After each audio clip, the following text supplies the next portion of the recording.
Hey everybody, welcome to Sunrise Online. We are excited for our Wednesday night chat. I've been looking forward to this one for a little while.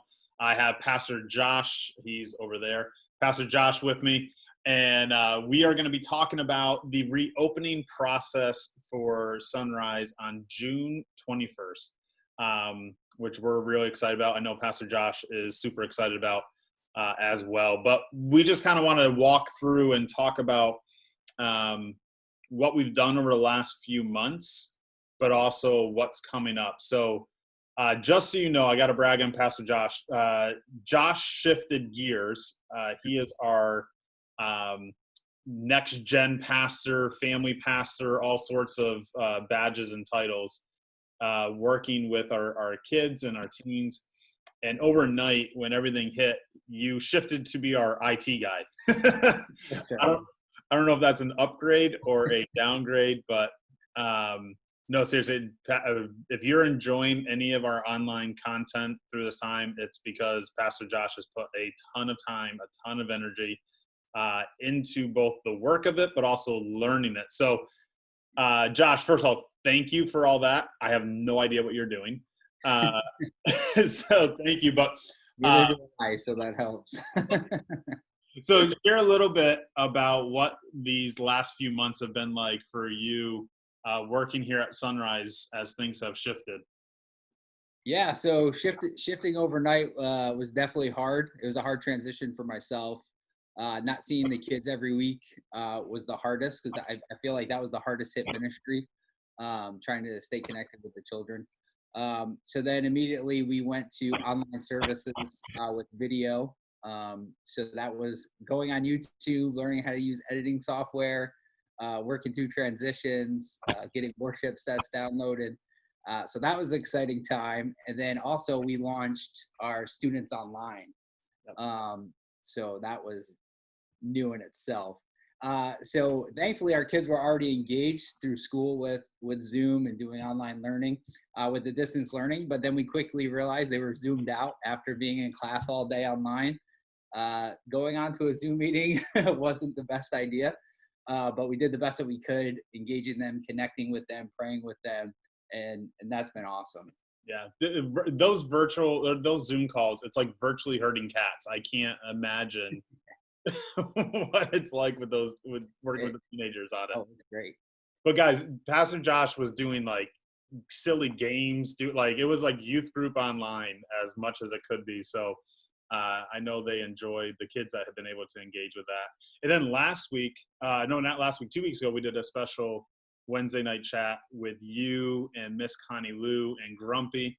And I know the kids were so excited Yeah, that was awesome. to engage with that. So in a moment, everybody will be talking about if you have kids, what things will look like. But right now, we want to start talking about next steps. And before we get there, I just want you to know, if you cannot be a part of our services, we totally get it. We understand it. My biggest concern through this all isn't about people not showing up. It's actually been about people showing up that maybe shouldn't show up for their health and well-being. So please use wisdom and caution. If you have a question, reach out to Josh or myself if you want to talk through it. But be very thoughtful and be very prayerful as you gather. But on our end, we're doing as much as we can to make sure this gathering is both safe, but also just a great time of worship together. So you should have received an email. If you haven't received the email, let us know. We'll send that out to you about kind of the policies, the guidelines to follow. And we're going to be having a video later this week on our Facebook page. We will walk you through the building so you can see everything, understand it, because there's going to be some things that are a little bit different. The first thing that you'll notice as you come in, we're asking you to wear masks while you're moving about the building. So as you're coming and as you're going, we're asking you to wear a mask. But when you're seated in the auditorium, there's more than 6 feet away as we've set it up, and we'll explain that in a second. So if you are comfortable with it, you can take it off. If you need to keep it on, keep it on. But that is the plan. When you come in here, obviously we have 2 parking lots here at Sonrise, and you can park in either parking lot. However, Josh, they got to be pretty smart about this. If you have a particular side of the auditorium you like the sit on, you need to park on that side of the auditorium, because what we're doing is each entrance has a one-way entrance into the building and into the auditorium, and a separate exit, one-way exit out of the auditorium, out of the building. And so if you park on the first parking lot, you're going to come in and you're going to sit in one of the left sections. There's 2 sections on the left-hand side. You'll be sitting in one of those, because that will allow us to exit a whole lot easier. If you go around and park in the second parking lot, when you come in, you're going to sit in one of the right 2 sections. Don't worry, we're going to have greeters at the door smiling behind their mask at you. Then you'll have greeters as you enter in the auditorium to help you find your seats. Now, to kind of streamline that process, make sure we're on the same page, we are asking that the rows that you sit in, that it will be reserved for, not reserved, but family members to sit in the same row. This is the easiest way to keep the spacing. You'll already notice that, Josh, we went through and sectioned off every other row, staggered the rows so there's more than enough 6 feet distancing up in the balcony if you choose to use the balcony. We went overboard up there. It's a little bit of a smaller space, so we did every 2 rows sectioned off up there. But if you come in and maybe you're by yourself and you feel weird taking up an entire row, as long as there's 4 seats in between you and maybe another person not in your household, that will keep the 6 feet. But once again, Pastor Josh will be there. I'll be there. Our greeters will be there to help find those seats for you. But that's what the kind of the process will look like coming in. If you need to use the restrooms during this time, in the beginning at least, as we're trying to kind of confine our spaces, you're going to see a lot of areas that are either shut down or just closed off. And one of them will be some of the restrooms. So we're focusing our attentions on the restrooms in the fireplace room. So if you need to use the restroom while you're here, those will be open, and we'll kind of phase in the other aspects later on. So that's kind of what it is like coming and going. Did I miss any of the coming and going aspects yet, Josh? So what's it like once I get to my seat? What's it like when you get to your seat? Well, first of all, don't get to your seat too early. And so we are asking that if you're not one of our volunteers this Sunday, that you show up between the window of 10:15 and 10:30. The main reason that we don't want people congregating, and it's going to be hard. It's going to be so hard not to just get so excited to see everybody. And we might need to have Josh there to tackle Connie Lou or somebody who's out there hugging everybody. So we're asking that you show up between 10:15 and 10:30. They'll give us plenty of time to get you into your seat. From there, like I said, if you're comfortable with it, you can take your mask off. For your benefit, if you need to keep it on, keep it on. Our service will be condensed down a little bit, and we'll explain some of that. Our worship set, we're just going to go straight through it. We're not going to have a break in between. But our worship team is so excited to be getting back. And they've been working hard. They're going to be practicing this week and Sunday morning to get everything ready. Our service will be a little bit different. We're not going to be passing out bulletins. We're not going to be passing the offering plate. We removed all printed material out of the seats in front of you. So everything is just kind of hands off to make it as safe as possible. And then our message will be a little bit condensed, a little bit shorter. You probably noticed if you've been listening online, my messages have been much, much shorter. I think one week it was like a 6-minute message. We finished recording and I'm like, I'm done. I was like, we probably should reshoot it, but I'm so tired. I want to be in person. They'll be a little bit longer than online, but not probably where they were at. And the main reason is because of what this guy's going to talk about now is if you are coming with kids. Yes. This is a big question mark. Pastor Josh, so Ashley and I will be there this Sunday with Michaela and Natalie and Nora. What will Sunday look like for our family and for families that are coming with children? Yeah, so obviously, it's always been the footprint of Sonrise to invest in families, to grow their kids in Christ. And we want to continue that. So we're going to invite the kids to join us in the service as well. So what does that look like? So what we want to do is provide some activities for the kids while they're attending. So we're going to have an activity bag with coloring books, crayons. There's going to be a couple of little crafts that they can put together. Each kid will get one as they're walking in as well. And one of the things that we want parents and grandparents and families to know, like, hey, if your kids gets up and starts freaking out, like I know my son might, like, what do you do at that point? Well, we want you to know that's okay because we're all in this together. And this isn't a Sunday where we're back to normal, but it's a step in the right direction. So we're all learning this together. We're all going through this together. So what we ask is that you just use one of the exits and head out to the parking lot, where you could just engage with your child, bring your activity bag, and then come back in as you seem fit. But we don't want to deter families away because they're like, oh, I don't know if my child's going to sit still the entire time. We want you to know that we love your kids. We care for them. We've been praying for them. And I know the leaders miss them so much, but we're also going to continue to provide services online for your children. So every Sunday, or actually Saturday night at 6, if you go under family resources, there's videos, there's activity sheets, everything that you need to lead your child to a Bible story.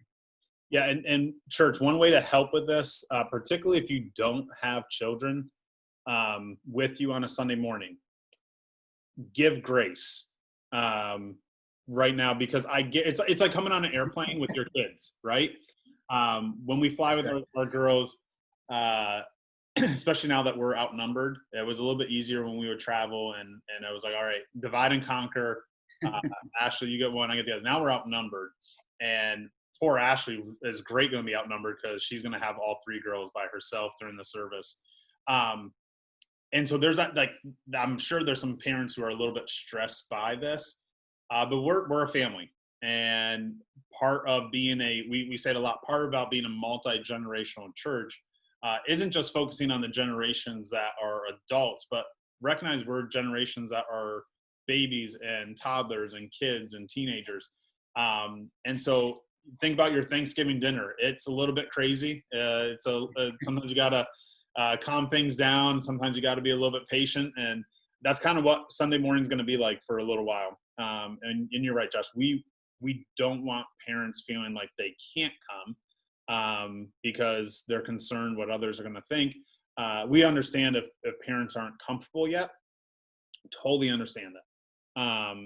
If a parent were to ask me, they're stuck and they don't know what to do, obviously I would encourage, okay, let's pray through this, think through all this, listen to what Pastor Josh just said. We have things for your children. But I would recommend, honestly, what our family's doing is give it a try. And maybe not just assume what's going to happen, but give it a little test run, knowing that you're part of a church family that loves you and loves your children, and give it a go and see what happens. It might be amazing. Your kids will be perfect and they'll love it. Or it could be the biggest train wreck of your family's life. Either way, we're on board for whatever it is. So what can you explain real quick for people to help us out with the survey that you put together? I emailed it out on Tuesday, and why it's important for people to take some time and fill out that survey for us. Yeah, just so we have a better grasp of how to prepare, right? Because we don't want to overshoot, because we still want to create a safe environment for you and your family. So if you can take the time to fill that out, that also helps us to prepare our kids' bags and get all the necessities we need for that. So if you just follow the link, it's just really simple. If a question doesn't pertain to you, just skip it. Then we also added a comment section at the bottom where if you're unable to come or you feel uncomfortable, we just say, hey, there's no pressure. Just when would you feel comfortable attending again? Some people we already have some responses, and some, if they work at a nursing home, right, they're going to take extra precautions. Some are just going to wait till the end of the summer. But we just want you to use wisdom, right? God has given us wisdom. But it's going to be exciting to gather together again.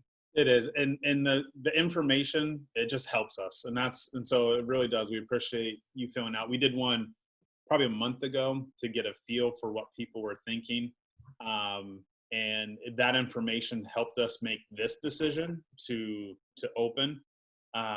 So the more information that we have, the better we can make decisions moving forward and prepare. So thank you for taking the time to doing that. But real quick, we've been talking about what it looks like showing up, but what about somebody who can't show up? What do we have going on? What will it look like for somebody who, for whatever reason, they're not able to be on campus this Sunday? Man, well, we still love you, right? There's no guilt trip on attending this Sunday. So we still are going to provide the online experience for you. It's going to be on at 6 p.m. on Saturday night, 10:30 a.m. on Sunday morning. We're going to continue with the prayer calls, with the Zoom calls with Pastor Andrew. We have Wednesday night chat. We have all these different avenues for you to connect, and we encourage you to do that as well. Yeah, we'll keep doing the messages online, and trust me, I'm not a huge fan. Pastor Josh is working on a blooper reel, I believe, of me just yelling at the camera at times.